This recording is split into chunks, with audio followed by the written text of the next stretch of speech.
Hey guys, this is Eric Weingarten with Weingarten Racing. This video's got a lot of stuff in it, so if you hear me talking about one thing, that ain't what the whole video's about.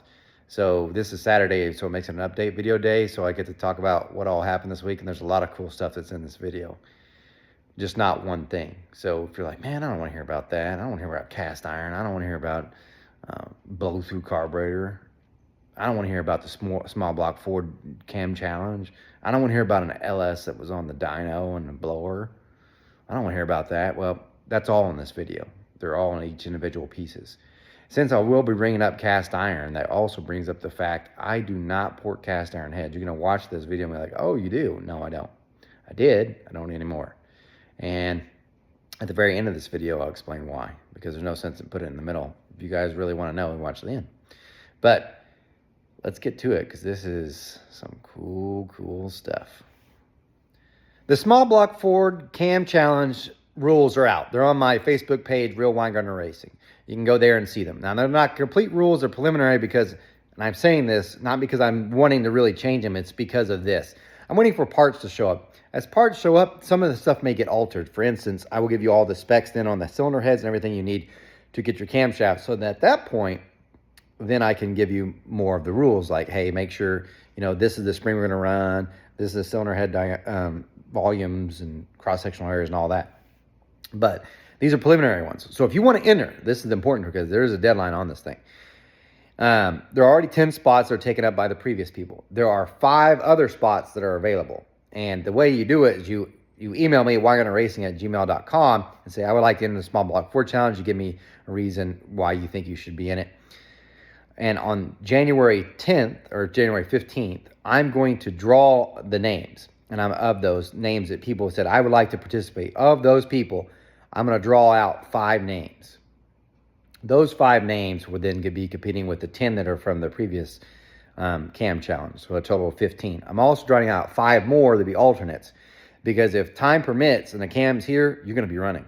So if I get enough, Gary and I are moving fast, and we get another cam in, we'll put another cam in. So, but anyway, those rules are all there on my Real Weingarten Racing page. If you want to enter, like I said, do it by January 15th, because that's when I'm pulling. So January 15th, I'm pulling names. So that's the day. You got before then.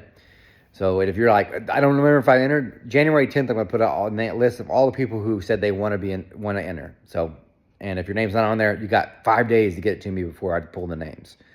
Anyway, that's for the cam challenge. Go look up the rules. There you go. This right here is probably one of the neater things. So if you're unfamiliar with my channel, welcome to my channel. Please like, subscribe, because I need all that, I guess, for this algorithm. But anyway, I have a small block Chevy that I had built. It's a 350 Chevy, and it's got a stock crank, stock rods, although they do have the ARP rod bolts, and forged pistons, small pistons. Now, by the way, these pistons and rods, they're in one set. Those are what actually came in the 604 crate engines that GM sold. So it is a GM parts.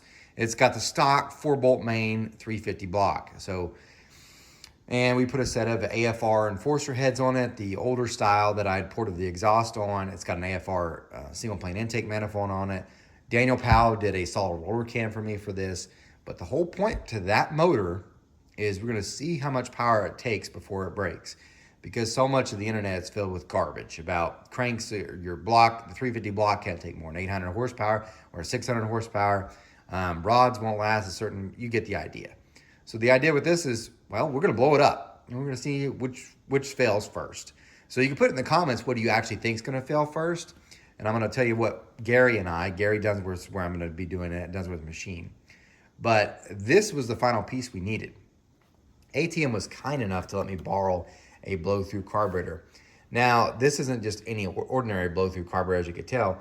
ATM makes great stuff. This is a 650 blow-through methanol carburetor, because we want to give this small block Chevy the best chance to survive. In other words, we don't want it to blow up because we did a bad tune. Methanol will help give us a better chance for things to last longer, so we can make more power before something mechanical actually breaks, instead of a tunage causing things to break. But this is a very nice piece. As you can see, it's got the dual needle and seats. Now, sorry about that. The air compressor decided to kick on. But yeah, it's got the dual needle and seats. These are the nice bowls, billet metering plates, billet, throttle shafts and plates and stuff. It's a very nice piece. I don't know how much this carburetor costs. I think it's up there at around the $2,000 mark. And if you think that's expensive, wait till I talk about the fuel injection engine we dynoed this week and how much those things cost. Because there's people lying to you about how cheap fuel injection is. It's not that much more in carb. They're full of it. But anyway, this is what's going to be used. Hopefully, things going well. Looks like Thursday. But as you guys may or may not know, because if you watch the weather, it turns out we're in for like a snow, or not snow, but cold apocalypse. So the weather may alter that. But he's going to break it in on gas this week, early in the week. And then when I come on Thursday, we'll start putting the boost to it. What are we putting to for boost? And this is where the part that might be actually the failure point. We're using my Torque Storm supercharger. I've got two. I've got the small one I'm going to bring and the big one that's already there. The small one makes about 67 pounds on my 406. Now on this 350 that doesn't flow as much air, it's probably going to make more boost. We'll start with that. If it survives, we'll go to the big one. And the bigger Torque Storm, it made about 12 pounds of boost at really low RPM. That one should, things go right, be able to carry it into the 1,000 horsepower range. Will the engine expire before that? I don't know. We're going to find out. Now, a couple of things to keep in mind that people have asked. Is there going to be a point where you're going to stop? Like you're going to be like, no, it's making enough horsepower. Let's just stop here. It's funny because Gary said, we could probably get this to 800 horsepower. And if you got it to 800 horsepower, you probably could sell this for quite a chunk of change. And I said, that's true, but I'd rather have the knowledge more than the money. And let me explain. This, when you see the engine blow up, which it will happen, 2,000 of my own dollars you will see just go up in smoke. 2,000 for sure. And I know you're like, well, then YouTube must be paying you a lot. Let me put it this way. The month that made the most amount of views and everything was when I did the LS Cam Challenge. That made $2,100. Most months don't make 2,000. They don't even make 1,800. So when you see this go up, and that's for the month of videos, that video will not pay for that engine blow up. But I do want to know, so I'm more curious to know what fails first. Now here's the three things that Gary and I have thought of. The first one, which I hope doesn't happen, which may happen and be a total boom, if the crank snout breaks, because it's running a supercharger. This is the cast crankshaft from GM. The crank snout might break, and then all the fun's over before it starts making any real power. Nothing's really damaged except for the front crank snout. It'll probably put on the show when the balancer decides to exit along with the pulleys and stuff, but that's not what I want to see. I do not want that. That will suck.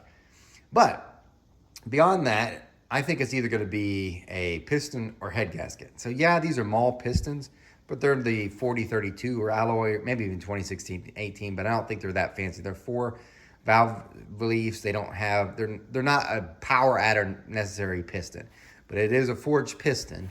So it might be either that or the head gasket. So that's my prediction. I actually don't think if the crank snout lives, I don't think the crank's going to fail. I have zero, I hope it makes 1,000 just so that I could prove that the block will not break. Because I have zero doubt that the block will break, and maybe I'll eat my words, but I doubt it. The rods would be the only other next thing, but I don't think the rod bolts are going to fail. If it's going to be something, it'll be the rod itself. I just don't see it. So crank snout, piston, or head gasket is my guess. But put in the comments what you guess. Now on to the next thing. This is kind of fun. So both of these sets of cylinder heads were brought in to me last week for me to do a freshen up on. And I'm going to tell you the two heads, but which one do you think flows more? This cast iron one or this Brodix one? Because it's going to, you wait till you see. But anyway, so this one is, just so you know, this is a Brodix 3 Extra. And this is the oval port. It's their full CNC one. It's very nice. Now, when I got this one, now I shouldn't say these are out of the box flow numbers for this one, because when I got it, what had happened was someone had done a valve job, and either they sunk the valve job down or they had used a wide top cut and didn't blend the chamber. So I'll show you in a second what I'm talking about, but I did make them better by fixing, one, I had to redo the valve job just because it needed a freshen up, and two, I fixed the chamber so it would be like it should have been, and they flowed really, really well. And I was super proud of it. Nice head, 3 Extra. Those usually are pretty good heads. You got your slightly raised oval. Great stuff, right? Well, then I got to finally going on to this one.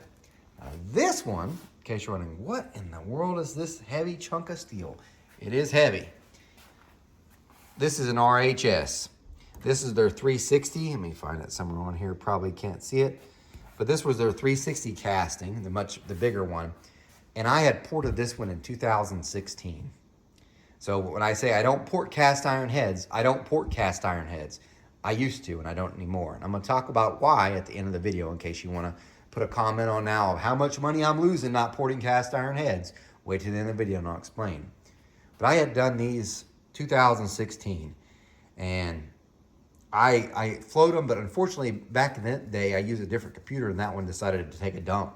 So I actually lost the actual flow numbers from this head. But I remembered it and I was like, I think they're pretty good. Because I remember doing several of them, and you might say, why did you do them? There were several guys that one had a set, because back then it was actually cheaper than buying aluminum heads.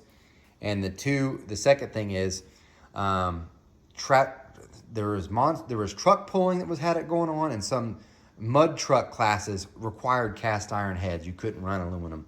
So I was porting a bunch of those at the time. And just to give you an idea, I remember doing this. So this is back when I was still school teaching and I was doing porting part-time. I shouldn't say part-time, it's still full-time. I was on spring break. And it took one whole week to port one head. And I was out there like 10 or 11 hours a day on the thing. So it was a lot of time invested in this thing. And then I still had the other one to do, which took another 2 weeks because I was back at school and I was doing it in the evenings. So it took forever. And like I said, the worst fear in the world is whenever you break through after you're almost finished. Luckily, nothing like that happened, right? So I'm gonna flip them around so you get a better view of some of this stuff, and I'll show you the flow numbers just because I think this is gonna be kind of interesting. So here's the underside of the BB3 Extras, the 365 oval ports. You can see how the chambers are nice and blended and everything's smooth into it, right? Well, I didn't take a picture before to show you what it was like, but I'll give you an example because I just got done doing a valve job on a BRX. And I'm gonna tell you right now, if you leave it like this, you hurt everything. So this helps out, and I'll show you the flow numbers, but let me just walk you over here. This is a set of BRXs I just finished valve jobbing, and if you look, no matter how you do this, at least my cutters, you end up with a pretty good ledge there. You got a really good one right here, and the exhaust, not so much. In this case, on that BB3 Extra that I've just showed you, it actually had a worse step, so about almost, yeah, I'd say at least 2 times that much height coming off. So more than 2 of that coming up. And it had it on the exhaust side. So in this particular case, blending that made a huge difference. So yes, it did gain some chamber size, but I milled them off to get them back to the flat surface anyway. But that for sure is worth it. It just is. But that's it. Now here are the RHSs. These are ones, like I said, I'd ported before. Let me grab a flashlight so I can show you the inside of the port. Okay, here's a long port. And man, this thing is a thing of beauty. That slot you see there, that's the head bolt hole. I don't sleeve them on a big block.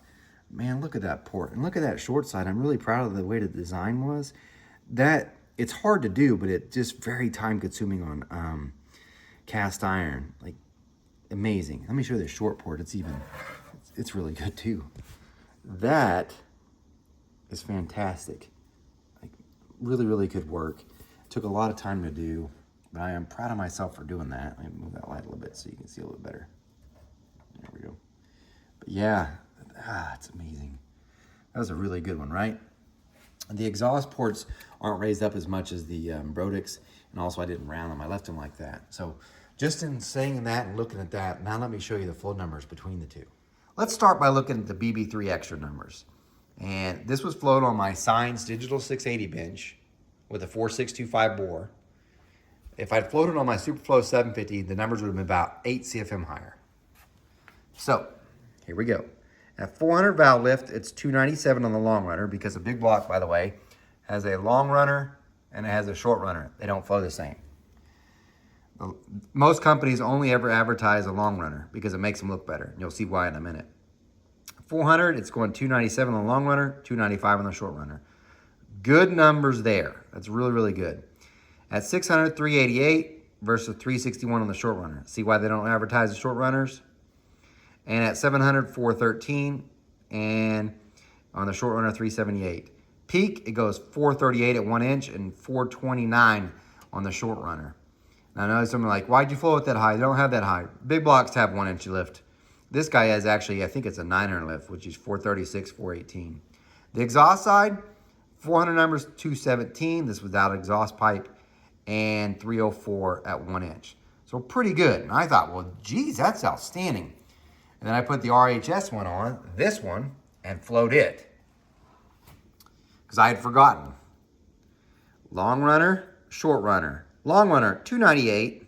Short runner, 295. That almost matched that BB3 Extra, which was like, wow. 600 though, we're way up.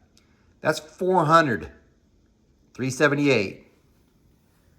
That was only 388, 361. That's way better. Way better. 800, well, we can just do peak if you want to. 446 at 1 inch. 428 at the short runner. They're almost tied on the short runner there, but peak, it's still better on the RHS, which is also weird too, because if we look at the 700 number, we'll just do 800 because this guy's going to be about 850 lift. 436 at 800, 414. Compared to the 3 extra at 800, 429, so it's still 6 CFM down, and 407, it's still down like 8 CFM compared to the RHS. What about the exhaust? Now I'll go ahead and save you some suspense. 203 at 4 compared to the 217. The low lift flow on the exhaust, not as good. Peak, it's kicking the dog crap out of that 3 extra. 328 to 304. So I was like, oh my gosh, because I've forgotten. It's been such a long time we've even done them. And I knew they had done well. I remember because one of them went 455 that I had done, and that was on this bench. And I didn't have the Superflow at that time. If it did on that one, it would have been like 460s. These are good. So in case you're wondering, yes, they're good. No, I don't port cast iron heads. So, but just for fun, thought I'd show you that. This is going to be a cool project.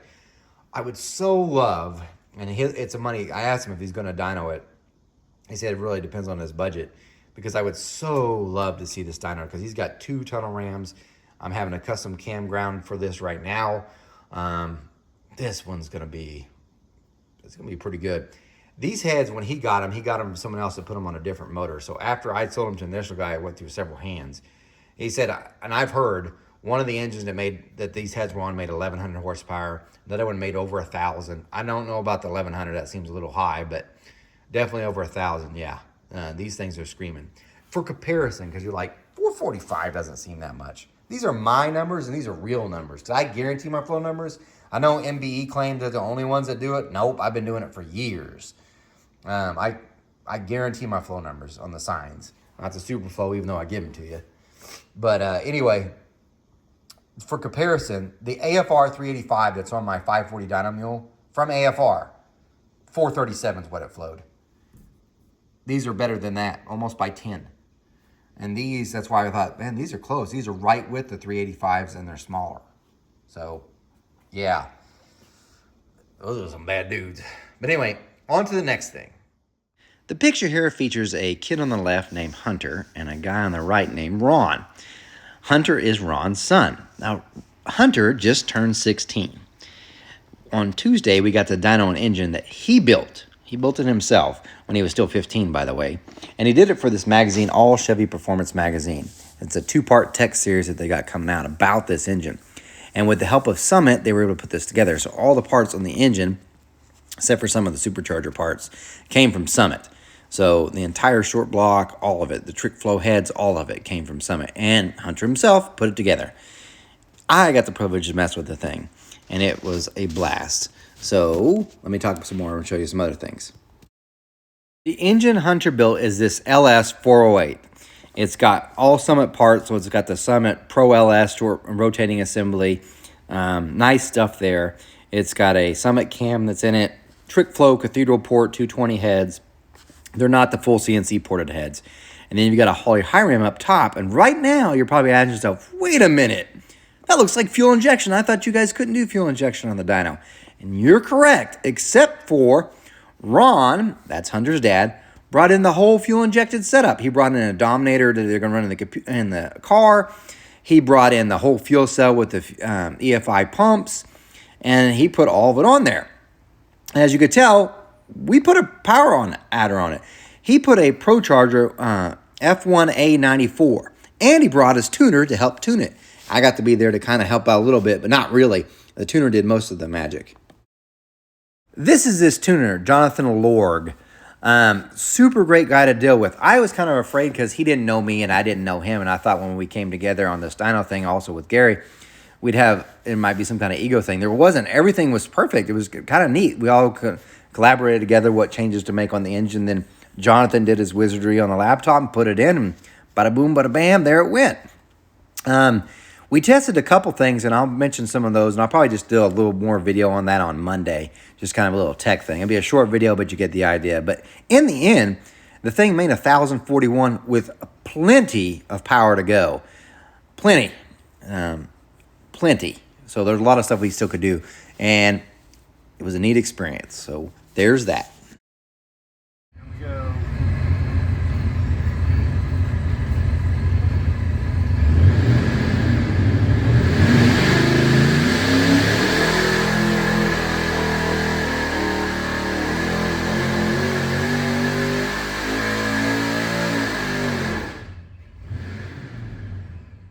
Here's the whole crew. This is Gary Dunsworth on the left. You got Hunter there, and then you got his dad, Ron, and Jonathan Lorg there on the back. So this is the whole crew that made it happen. Okay, the final thing to wrap up this video is, why don't I port cast iron heads? I read all of your comments, and I appreciate those that do. But some of you just do not understand the true magnitude of what it takes to actually port a set of cast iron heads and things like that. So for instance, and I'm not joking, the last video when I mentioned about the double humps that I'm porting for my own self to use for dyno tests, I'm doing it because I think it's fun, all right? It's something I enjoy. Like, I don't really enjoy necessarily porting cast iron heads, but it's not that bad. But for myself doing it, I'm all okay, because I kind of want to see what these heads would do. I truly do. Even these are power pack heads for the Chevys. I'm really curious to see what they do. But in that video, we had comments of people, at least 3 people said, you're turning down people. You're turning down money by not porting cast iron heads. What's wrong with you? And I think it's because you don't understand how things work. And so I'm going to try to explain it to you. There's not one single day where I have free time where I'm not grinding on something. Not one. I work 7 days a week. Every single day I'm grinding. Not one day off. If I take a day off to go to the dyno, I still could have been grinding in the grinding room, still grinding another set of heads. Every single day, I'm grinding. Every day. So, and by the way, I don't have to be that way. I could be like a normal business that works maybe 5-10-hour days and puts in 50 hours a week. I could be that. But even then, I could literally grind every 50 hours each week, no problem at all, period. Since I only have a certain amount of time that you can possibly work, if you want to make more money, I don't think of all the money I lost doing cast iron heads. I don't think of it that way at all. I think of all the money I made not porting cast iron heads. That's why I stopped porting cast iron heads. Because at the same time I was looking at it, I was like, look, I'm grinding every single minute I have of free time. Every single minute. It takes me twice as long, sometimes more, to port a cast iron set of heads. Why in the world am I still doing it? Because even at that time, I was charging the same I was doing for aluminum. Then I went up to $200 more to do a set of cast iron, even though it was taking double the time. So an aluminum set of heads takes 40 hours to do. These were taking about 80, and I was making the same amount of money. There's no job you're working at as you're watching this. Usually it's older gentlemen that say it. There's no job you're working at where someone could come up to you and go, hey, I want you to do this other job that's less enjoyable, more risk that's going to happen, and I want you to make half as much money. You would never do it. Because I'm grinding every single hour of the day, the only way to make more money is to get jobs that pay more per hour. Cast iron does not. It, period, does not. So, for instance, you're like, well, why don't you just raise your prices? Great. As this recording is happening, to fully port a set of aluminum heads is $1,400. That's valve job, chamber, a complete intake runner, a complete exhaust runner. We're talking the proper way. Now I've got a lesser job that costs about $800, but that's a total different deal. So we'll say full port job's $1,400. If I was going to do it in cast iron and make the same amount of money, I would have to charge, you guessed it, $2,800. And in all fairness, nope, $3,000. Because also each time you do a set of cast iron heads, I've gone through 3 burrs that I have to new ones for. So there's another $200. So $3,000 for in labor. That's just labor. So you got a head that's ported and valve job. You don't have it milled, that's extra. You're gonna tell me, somebody who got this set of heads, because I was lucky to get these, $100 is going to spend $3,000 on porting when they're not competing in super stock. They ain't gonna do it. So I think the people that are saying, hey, you should port cast iron heads do not understand how much it would truly cost for me to do cast iron heads, and would you actually pay it? So you would like to see a person do cast iron heads, but I don't think a lot of you want to pay to have a person do cast iron heads. That's only the money side. The other side is this, and I dealt with this a lot. Doing cast iron, like stock heads like these, I enjoy doing it. I enjoy doing it for myself. When I'm doing it for a customer, I'm far more conservative. Because if I screw up my own stuff, I don't got to drive this back and forth to work. I'm not going to drive with this. It's not a critical thing. I mean, yes, I'll be out money, but not a huge deal. When it's a customer stuff and they say they sent me in this set of power pack heads, I go porting it. What if I break through and I hit water? First thing I need to say is, can I replace this head? Well, this is a power pack head. Hadn't been made since the early 60s. Good luck. I have to find one, which is going to be tough anyway. And a lot of the people that you're asking that ask me to do port iron stuff, it's usually some rare head that I'm like, ooh, even if I ported cast iron heads, wouldn't do it, because if I damage it, I can't replace it. And you're like, well, just don't damage it. You should know what to do. You can sonic check. The core shift, all right? So they're not, these are ported, remember they're poured in the 1960s and 50s. Casting technology has come a long way, at least I'd like to hope so. But I can tell you, things aren't the same. You can't chunk them up in the CNC machine for the same reason. Because if you programmed it off a 0 point here and you did the same thing here, that water core could be over 30 thousandths this way and not on this one. So you got a perfect program for this port, but you found water on this one. Wasn't your machine did it wrong. The casting's off. You end up losing money because you can't do it. So whenever I did it, I would be real conservative so I didn't break through water. So then the flow numbers were all that great. I mean, they were good. Don't get me wrong, they were good, but they weren't like mind-blowing like you would get with the aluminum head, because I could do with the exact thing that needs to be done. So then a customer would get it and they'd be happy that I did it and it flowed really well. And then they go tell their buddies with it flowed and they're like, man, so-and-so did so much and got theirs to flow better. One, I guaranteed my flow numbers. So it was like, that was hurting me as far as sales-wise, because they're like, well, he doesn't flow near as much as so-and-so. Well, their bench reads high. But the other reason is, even if they could be actually flowing more on mine, because I was more conservative on the porting and I didn't want to take the risk of damaging a head. So, and then they go to the track, maybe they get outran by someone, like, this guy's not very good. No, I'm not that brave as far as grinding to water. And when I added that all up, I didn't make any money, half the amount of money in the same amount of time. No, it didn't make sense. The amount of risk didn't make sense. Because when I said, when I talked about getting to the last one and breaking through, that absolutely happened. It was a set of 781 big block Chevy heads and oval ports. And I don't know if this one will have it so you can see what I'm talking about. No, they don't. Yeah, they do. See this line right here? It's a casting line. It's where the cope and drag came together when they poured this. Anyway, right there was a casting line in the bowl. Very last one. I was so pissed. Right through there. And I mean, I just hit it. I mean, it couldn't have been like a 30 thousandths maybe from the water from start, and just hit it. And I saw a hole. And I just poured it all. The other head was done. This was the last one, intake on that one I was just starting on. I'm telling you, big block heads, I saw my soul leave my body. There was not a worse feeling. I had to go and find another one that hadn't been abused, do all the machine work to get it back where it needed, to grind again. That sucks. So Why don't you port cast iron heads? You're losing so much business. I'm making more money and gaining more business because I can get more aluminum customers done. Because I could promise you this, and this is real hard for a lot of you to understand, I turn down more work than I get in. It's the truth. I am so busy that the first thing that they'll ask me some questions and they'll say, can you port it? I was like, absolutely. I was like, well, how fast do you think it'd be? And last year I was saying 11-month wait time. 11 months. And I think everybody was busy like that. I think now we're down to about 5 months. Even saying that, people were like, 5 months? I cannot wait that long. Planning, I was down to like 3 months, 2 months ago. You'd already probably have your heads done or close to it. Didn't send it in. So, yeah, I promise you I turned down more because of the wait time it is. And if I did cast iron, the wait time would be even worse. No. Not to mention, let's just do this too. You get $3,000 worth of port work and a set of heads. What do you do when that customer, remember you spent 2 weeks on it. So until that customer pays you for that head, you ain't got no money. You ain't made not a dime.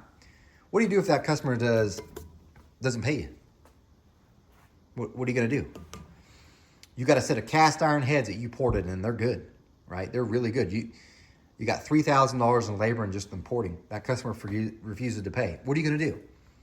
Well, you're gonna try selling them? Good luck selling a set of cast iron heads that are ported. Good luck. I'm sorry, you might sell them, but you're not gonna get your $3,000 out. So you didn't make anything for that 2 weeks. And if you think that don't happen, go to machine shops.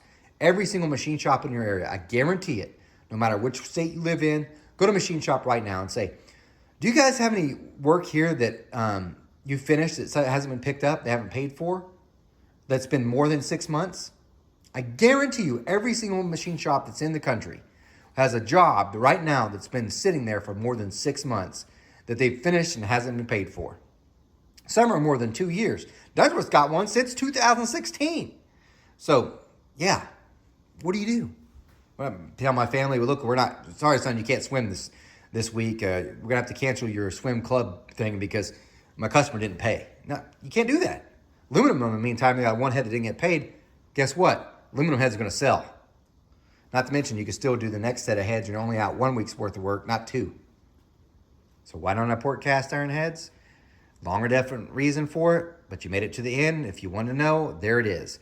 And if anybody tells you different and like, oh, it's so messy, because I heard that stupid thing too. He doesn't want to do it because it's too messy. Go grind an aluminum manifold. Tell me it's not messy. That stuff will throw stuff everywhere.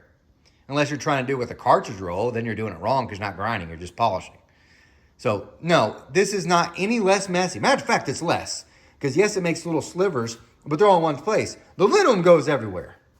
So, anyway. Random rant over. Guys, thanks for watching. You want to know, I'll tell you. I think Jimmy Carter said, since he just passed away this week, I'll never lie to you. So, there you go. There's your truth. You guys take care. Remember, I do not port cast iron heads, and I'm no Superman. You guys take care.